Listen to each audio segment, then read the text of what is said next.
707 पर कटिंग के दौरान भारी तादाद में पेड़ों को तहस नहस किया गया, जिससे वन विभाग को भी भारी नुकसान पहुंचा है। इसी कड़ी में वन परिक्षेत्र शिलाई के वन परिसर भटनोल के आरक्षित वन भटनोल C5 में राष्ट्रीय उच्च मार्ग 707 के द्वारा की गई कटिंग के क्षेत्र में लगभग सैकड़ों पेड़ बर्बाद हो गए।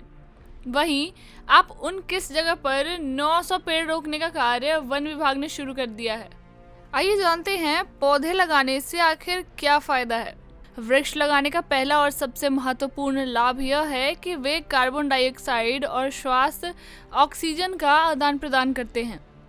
पर्यावरण में ऑक्सीजन की जरूरत सभी को ज्ञात है। पेड़ न केवल कार्बन डाइऑक्साइड लेते हैं बल्कि वातावरण से कई अन्य हानिकारक गैसों को भी अवशोषित करते हैं, जिससे वातावरण को ताजगी मिलती है और भूस्खलन वाले स्थानों पर पौधे लगाने से भूस्खलन कम होते हैं। वहीं DFO उर्वशी ने बताया कि राष्ट्रीय उच्च मार्ग 707 के द्वारा की गई कटिंग के क्षेत्र में भूस्खलन की रोकथाम होगी तथा मिट्टी की पकड़ भी मजबूत रहेगी। यह कार्य वन परिक्षेत्र अधिकारी शिलाई पलक मेहता की उपस्थिति में वन रक्षक प्रताप सिंह, वन कर्मी लायक राम व महेंद्र सिंह एवं स्थानीय लोगों के सहयोग से भू संरक्षण कार्य के लिए बायो इंजीनियरिंग प्रजातियों को रोपित किया गया है। वन मंडल अधिकारी रेणुका ने बताया कि इस वर्ष पूरे वन मंडल में भू संरक्षण कार्य के अंतर्गत संभावित 10,000 कटिंग प्रति बीट लगाने का लक्ष्य रखा गया है। पाउंटा साहिब से रॉबिन शर्मा की रिपोर्ट, स्काई न्यूज हिमाचल।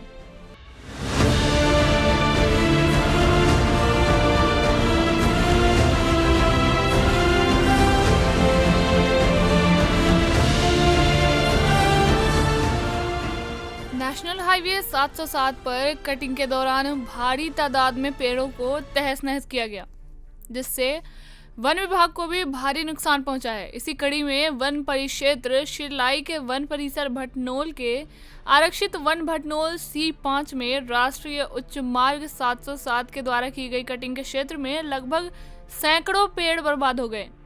वहीं आप उन किस जगह पर 900 पेड़ रोकने का कार्य वन विभाग ने शुरू कर दिया है। आइए जानते हैं पौधे लगाने से आखिर क्या फायदा है। वृक्ष लगाने का पहला और सबसे महत्वपूर्ण लाभ यह है कि वे कार्बन डाइऑक्साइड और श्वास ऑक्सीजन का आदान प्रदान करते हैं। पर्यावरण में ऑक्सीजन की जरूरत सभी को ज्ञात है।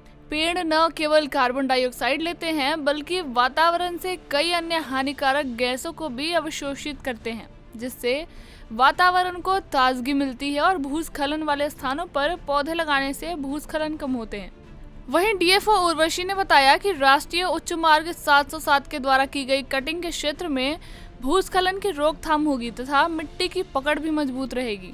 यह कार्य वन परिक्षेत्र अधिकारी शिलाई पलक मेहता की उपस्थिति में वन रक्षक प्रताप सिंह, वन कर्मी लायक राम व महेंद्र सिंह एवं स्थानीय लोगों के सहयोग से भू संरक्षण कार्य के लिए बायो इंजीनियरिंग प्रजातियों को रोपित किया गया है। वन मंडल अधिकारी रेणुका ने बताया कि इस वर्ष पूरे वन मंडल में भू संरक्षण कार्य के अंतर्गत संभावित 10,000 कटिंग प्रति बीट लगाने का लक्ष्य रखा गया है। पाउंटा साहिब से रॉबिन शर्मा की रिपोर्ट, स्काई न्यूज हिमाचल।